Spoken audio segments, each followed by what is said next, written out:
Je viens d'être saisi par le procureur général près la Cour de cassation. Vous faites du bruit, peut-être ça vous concerne. Au lieu d'écouter attentivement, on n'a pas encore cité le nom de la personne. Chacun de vous peut être concerné. Moi, je connais déjà le nom, mais vous ne connaissez pas. Alors, je viens d'être saisi par le procureur général près la Cour de cassation au fin d'obtenir l'autorisation d'instruction contre les sieurs Constant Mutamba Ntongonga, actuellement ministre d'État, ministre de la Justice et garde des Sceaux. Et donc, honorables députés, chers collègues, honorables députés et chers collègues, je vais demander au rapporteur de vous lire l'intégralité du réquisitoire du procureur près la Cour de cassation.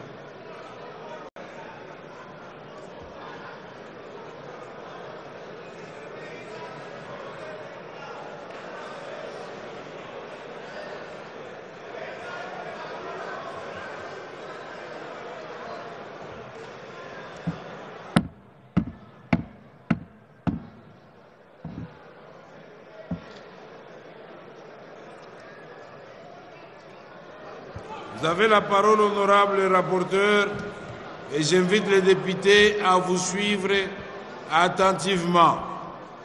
Merci beaucoup. Merci beaucoup, honorable président.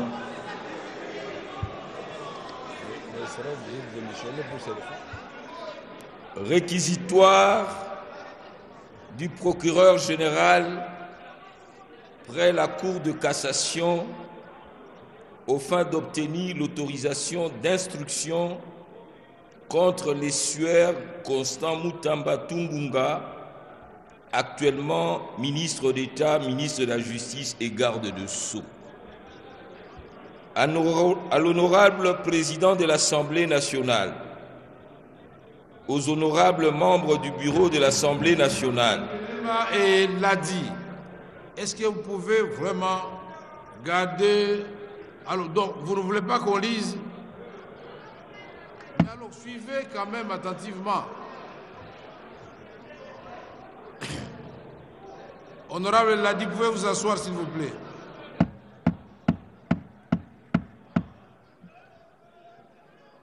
Honorable Ladi, asseyez-vous, s'il vous plaît. Vous avez la parole, honorable rapporteur. Honorable président, honorables membres du bureau, conformément aux articles 153, alinéa 3, point 2 de la Constitution de la République démocratique du Congo, tel que modifié par la loi numéro 11/002 du 20 janvier 2011 et 81 alinéa 1er et 2, 84 de la loi organique numéro 13/010 du 19 février 2013 relative à la procédure devant la Cour de cassation, le procureur général près cette Cour a l'honneur de vous adresser le présent réquisitoire aux fins d'obtenir l'autorisation de l'instruction à charge de sieur Constant Mutamba Ntongonga, ministre d'État, ministre de la Justice et garde des Sceaux. 1. Exposé de faits. Il ressort des éléments en notre possession qu'en date du 14 avril 2025, un contrat de gré à gré relatif à la construction d'un immeuble carcéral à Kisangani, dans la province de la Chopo, rez-de-chaussée plus 2 étages, a été signé entre le ministère de la Justice et garde des Sceaux, représenté par le ministre d'État, ministre de la Justice et garde de Sceaux, M. Constant Mutamba Tungunga, et la société Zion Construction SRL, représentée par Madame Ange-Marie Aurore Mahoro, gérant. Financé par le ministère de la Justice et garde de Sceaux, ces contrats étaient conclus au prix de 29 millions de dollars américains, sans TVA et les autres taxes, payables en 4 tranches de 23 200 millions de dollars US, donc 23 200 000 dollars américains, soit 80% du montant, soit le 16 avril 2025. Un virement de l'ordre de 19 900 000 dollars américains y a été effectué sur ordre du ministre d'État, ministre de la Justice et garde de Sceaux préqualifié au titre de lancement de travaux de construction du style établissement pénitentiaire. Ces fonds provenaient du compte numéro 051 01 010 248 45. Les autres l'opposé. Est-ce que vous pouvez vraiment vous calmer pour que nous suivions? Non, c'est pas possible. Sinon, je vais demander au rapporteur d'arrêter la lecture. Maintenant, je requiers votre silence. Merci. Poursuivez. Ces fonds, cette somme de 19 900 000 dollars payés sur le compte de la société Zion Construction SRL constituait le premier acompte du montant convenu. L'examen minutieux de pièces du dossier permet de dégager que l'inculpé Constant Mutamba avait sollicité et obtenu de la Direction générale des contrôles des marchés publics, DGCMP en sigle, l'autorisation de recourir à la procédure de gré à gré avec la société susvisée au coût de 39 877 067 US dollars, suivant la lettre numéro 316 DGCMP DG D1 GEM 2 2025 du 26 février 2025 de Madame la Directeure Générale AI. Le susnommé Constant Mutamba Tungunga avait par la suite sollicité par sa lettre 729 LN 436 CAB MIN G Garde de Sceaux 2025 du 1er avril 2025 de la Première ministre l'approbation du contrat de gré à gré signé avec la société précitée. Par sa lettre numéro CAB PM CTS EPM PPP du 8 mai 2025, Madame la Première ministre, sous la plume de son directeur du cabinet, avait instruit les ministres d'État et ministres de la Justice et garde de Sceaux de surseoir à la procédure d'attribution de ces marchés en attendant son approbation, et c'est conformément à l'article 15 de la loi numéro 10/10 du 27 avril 2010 relative au marché public. Il s'y est de préciser que dans la conclusion du marché gré à gré, 5 étapes doivent être respectées conformément à l'article 136 du décret numéro 23/12 du 3 mars 2023 portant manuel de procédure de marché public, à l'occurrence. Premier tiret, la demande motivée de l'autorisation spéciale.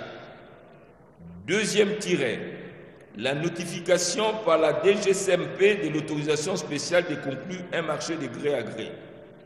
Troisième tiret, la demande de non-objection sur le projet de marché. Quatrième tiret, la soumission du marché à l'approbation de l'autorité compétente. Cinquième tiret, l'enregistrement du marché à l'autorité des régulations des marchés publics. Dans les cas d'espèce, Suaire Constant Mutamba Tungunga n'a respecté que les deux premières étapes ci-dessus énumérées. La DGCMP ne lui a accordé que l'autorisation spéciale de recourir à la procédure de gré à gré avec société au coût de 39 877 067 US dollars et attendait que le ministre précité transmette le projet de contrat pour analyse, appréciation de la régularité et éventuellement donner l'avis de non-objection. Il apparaît clairement que sans l'avis de non-objection de la GCMP, ni l'approbation de la Première ministre que le prénommé Constant Mutamba Tungunga a procédé au paiement de la somme de 19 900 000 dollars américains à la société Zion Construction SRL en violation de la réglementation en vigueur. Par ailleurs, il sied de préciser que l'argent versé au compte de cette société provenait du paiement par l'Ouganda de sa condamnation en faveur de la République démocratique du Congo, suivant l'arrêt sous rôle général numéro 116 rendu par la Cour internationale de justice le 9 février 2022 et était destiné à l'indemnisation des victimes de la guerre à Kisangani ayant opposé les troupes ougandaises à celles rwandaises. Signalons que ces fonds sont gérés par un établissement public à caractère social dénommé Fonds spécial de réparation et de répartition de l'indemnité aux victimes des activités illicites de l'Ouganda en République démocratique du Congo, en sigle FRIVAO. Il y a lieu de noter également que la société Zion Construction SRL n'a été enregistrée au guichet unique de création d'entreprise que le 29 mars 2024 sous le numéro KNG-24-B-01-254 avec un capital social de 5 000 dollars américains. Cette société n'a ni personnel administratif, ni personnel qualifié et n'a qu'un seul associé actif déclaré à la Direction générale des impôts. 2. Qualification légale et loi applicable. Tel qu'exposé succinctement dans leur rapport avec le droit, ces faits paraissent constituer l'infraction de détournement de deniers publics prévue et punie par l'article 145 du Code pénal livre 2 tel que modifié et complété à ces jours. Eu égard à la gravité des faits et de peines comminées par cette disposition, il est de bon droit que le ministre d'État, ministre de la Justice et garde-sceaux, M. Constant Mutamba Tungunga, puisse donner sa version de faits et des preuves pour éclairer notre religion. Par ces motifs qui plaisent au bureau de l'Assemblée nationale, d'autoriser l'instruction à charge du ministre d'État préqualifié pour détournement des deniers publics et lui permettre ainsi de présenter ses moyens de défense. Signé Firmin Vondé Mambou, procureur général près la Cour de cassation. Je vous remercie.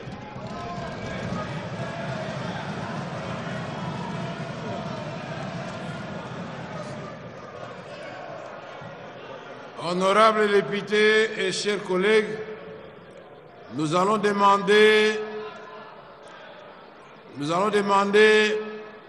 aux différents présidents des groupes parlementaires de nous désigner par écrit aujourd'hui même un membre du groupe qui fera partie de la commission qui va qui va se pencher, qui va auditionner les ministres d'État et après que le procureur général de la République ait présenté son réquisitoire. Et ça vous reviendra maintenant en plénière pour autoriser l'instruction. Voilà. Merci beaucoup, honorables députés et chers collègues.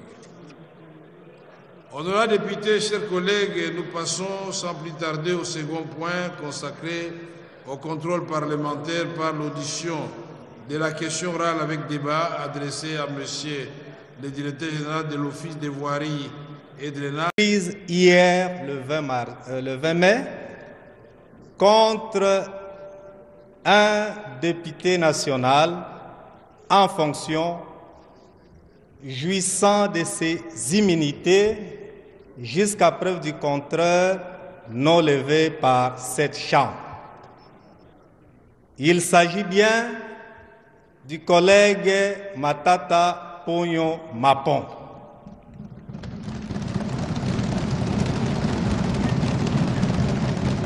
Honorable président de l'Assemblée nationale, conformément à l'article 149 de la Constitution, la justice sur toute l'étendue du territoire national est rendue au nom du peuple congolais.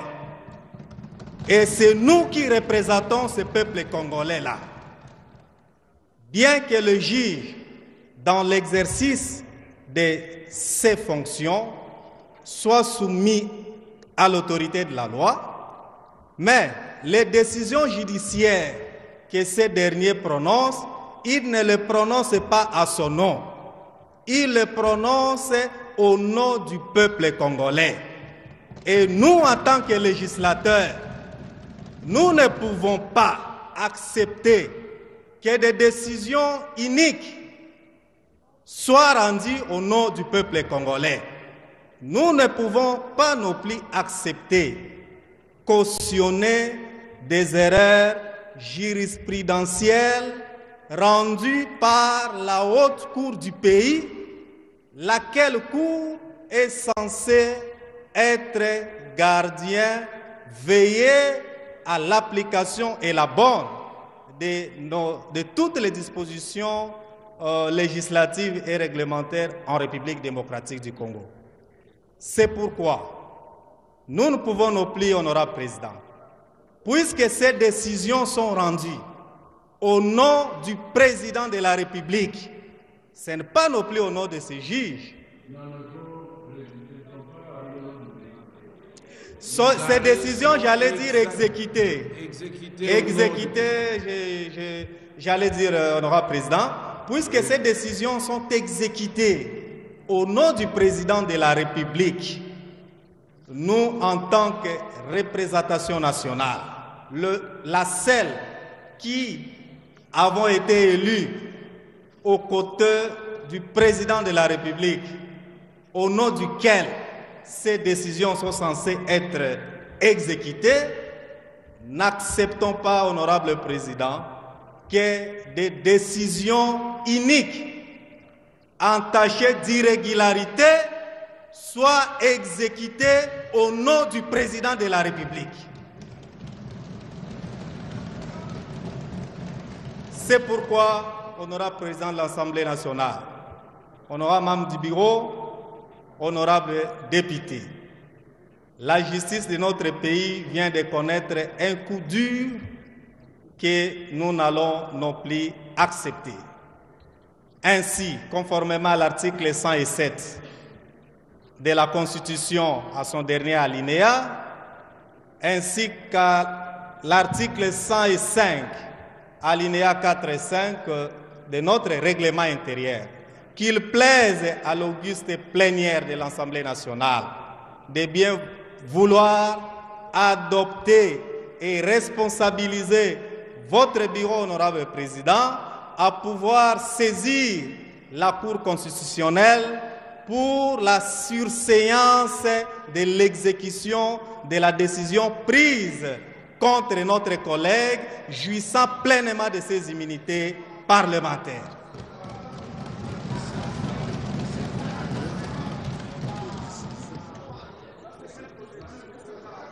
Honorable président de l'Assemblée nationale, honorable membre du bureau, honorable député, très chers collègues. Mais vous n'avez pas fini. J'ai dit honorable président. Merci. Ok, honorable Zonomio.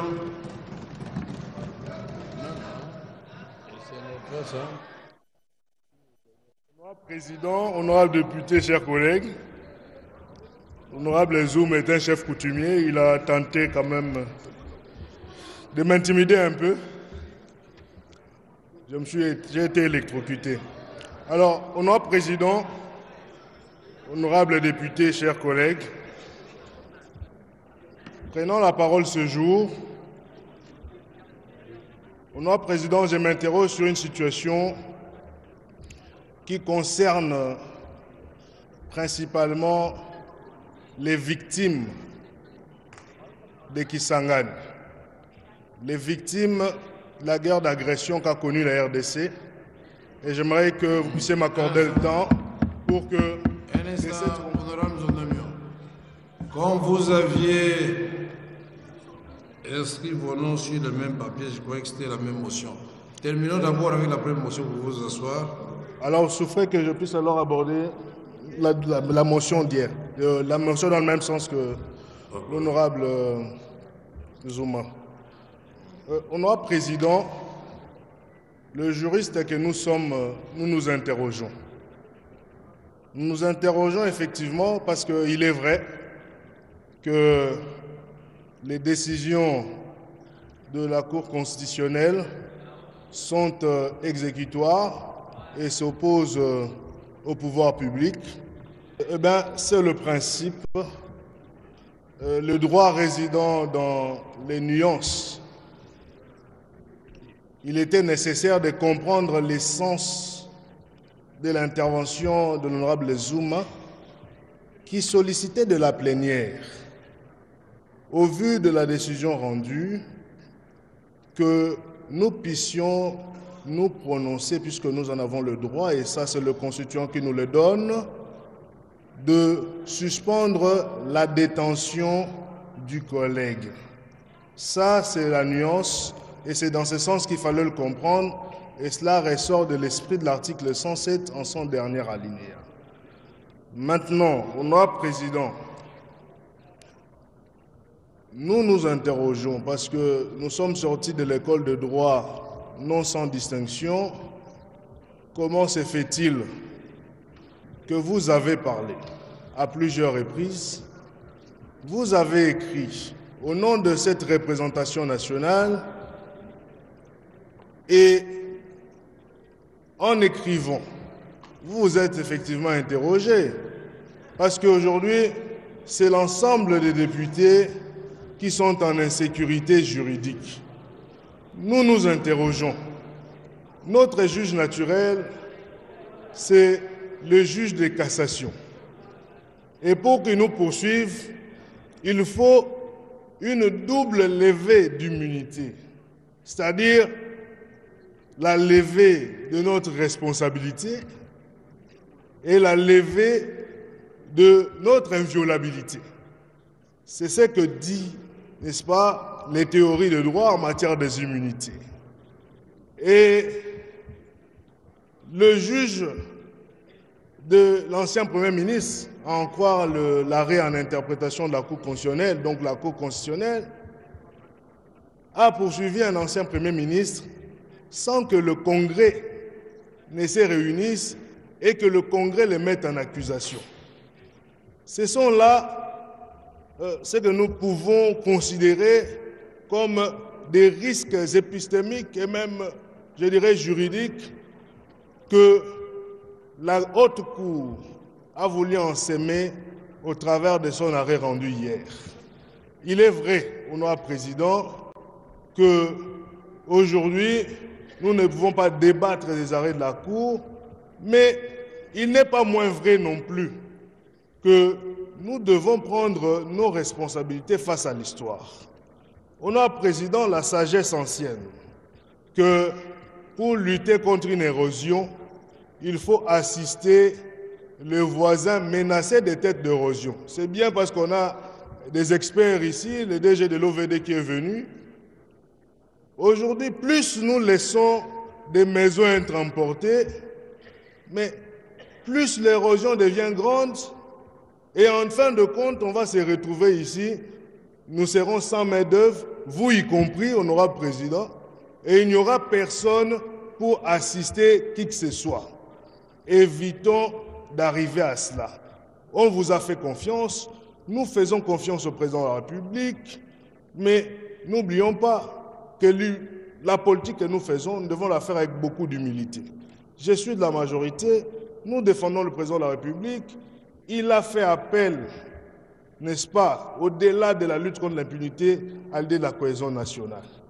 Nous devons, honorable président, honorable député, sortir de nos émotions individuelles, considérer la chose dans son ensemble et voir les risques que nous avons, nous, en tant que députés, et voir où est-ce que nous allons, où est-ce que le juge nous place, puisque les immunités qui est cette coque qui nous protège contre la vulnérabilité judiciaire ou juridictionnelle d'abord, on nous l'a ôté depuis hier.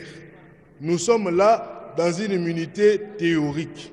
Et demain ou après-demain, tout le monde peut tomber dans le même filet et il n'y aura personne pour le protéger. Et je conclus en disant et en répétant ce que j'ai toujours dit, que devant le tribunal de l'histoire, honorable président, il n'y a pas d'immunité. Je vous remercie. Merci beaucoup, honorable Zonomi. Honorable Monankoy. Honorable président, je vous remercie de la parole. Honorable président, honorable membres du bureau, honorables députés nationaux et chers collègues, il est vrai que l'arrêt de la Cour constitutionnelle d'hier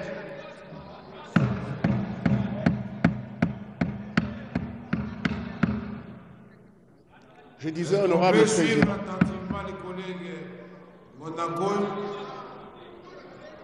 il est vrai, honorable président, disais-je, que l'arrêt de la Cour constitutionnelle d'hier a troublé la conscience de plus d'un juriste.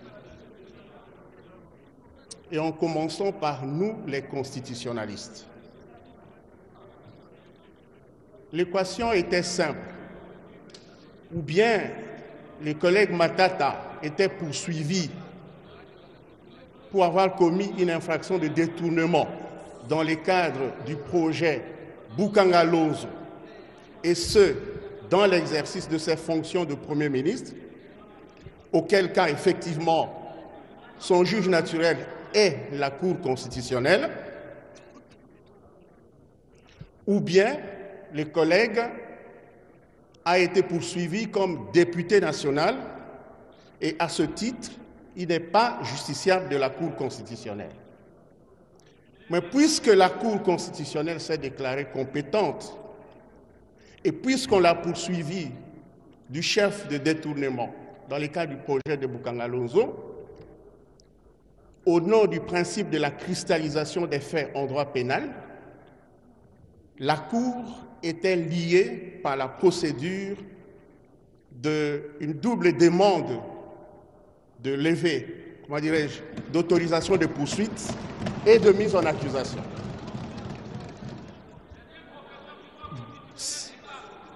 Et donc, la Cour aurait dû logiquement aboutir à l'irrecevabilité de l'action du ministère public.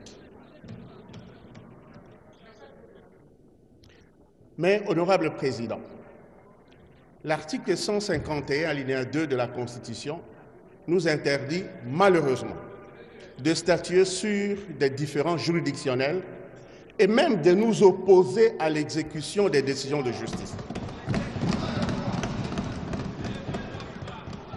Normalement, nous n'aurions même pas dû discuter de ça ici. Mais la question interpelle le politique que nous sommes aussi. Parce que c'est nous qui sommes législateurs. Nous sommes même constituants dérivés. Nous pouvons modifier la Constitution, tout comme nous pouvons modifier les lois qu'applique la Cour constitutionnelle. C'est à ce niveau-là que j'interviens, honorable Président. Notre Cour a pris une tendance dangereuse de pouvoir s'octroyer un pouvoir d'interprétation plus large que celui que les lois ne lui donnent.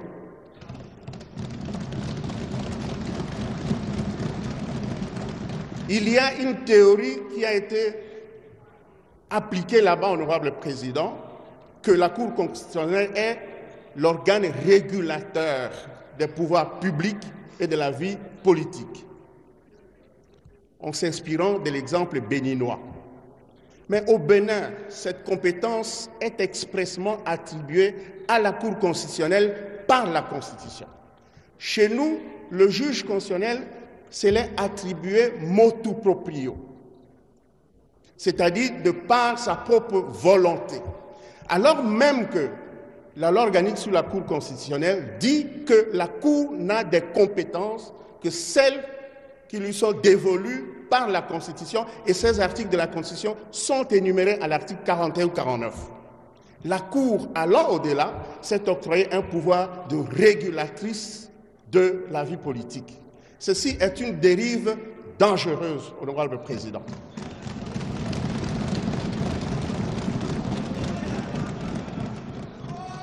Voilà pourquoi, honorable Président, sans discuter de l'arrêt de la Cour,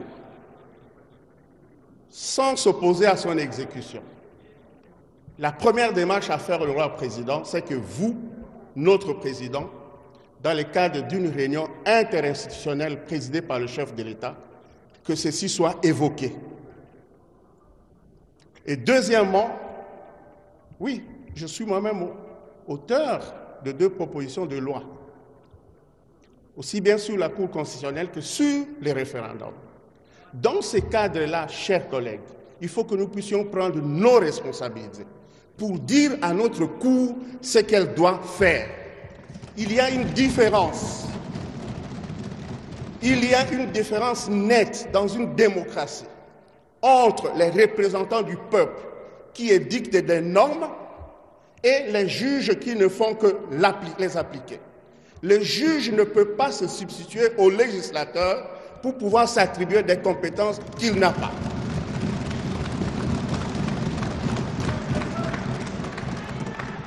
Ce sont les 2 démarches que je vous propose, honorable Président, pour essayer de sortir de ce nœud gordien. Je vous remercie. Merci, honorable Monaco. Honorable député et chers collègues, je n'ai pas l'intention d'ouvrir le débat sur cette question, d'autant plus que la Cour constitutionnelle a rendu son arrêt. L'arrêt nous sera signifié. Je comprends bien votre position, le message que vous véhiculez. La Cour constitutionnelle a rendu son arrêt. Une nouvelle étape est ouverte, mais nous n'avons pas encore été saisis, signifiés, Et donc je vais inviter tout le monde d'abord au calme. Je n'ai pas le contenu de cet arrêt et donc nous n'allons pas le commenter ici. Nous resterons dans le cadre de nos attributions en tant qu'Assemblée nationale. Croyez-moi que tout le monde s'exprimera pour faire respecter la Constitution.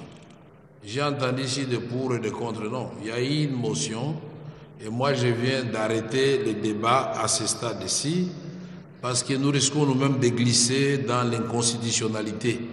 Si nous commençons à commenter les arrêts de la Cour et tout ça, attendons d'abord être saisis et nous poursuivrons la question. Merci beaucoup. Dans le même ordre d'idées, pour que vous soyez informés,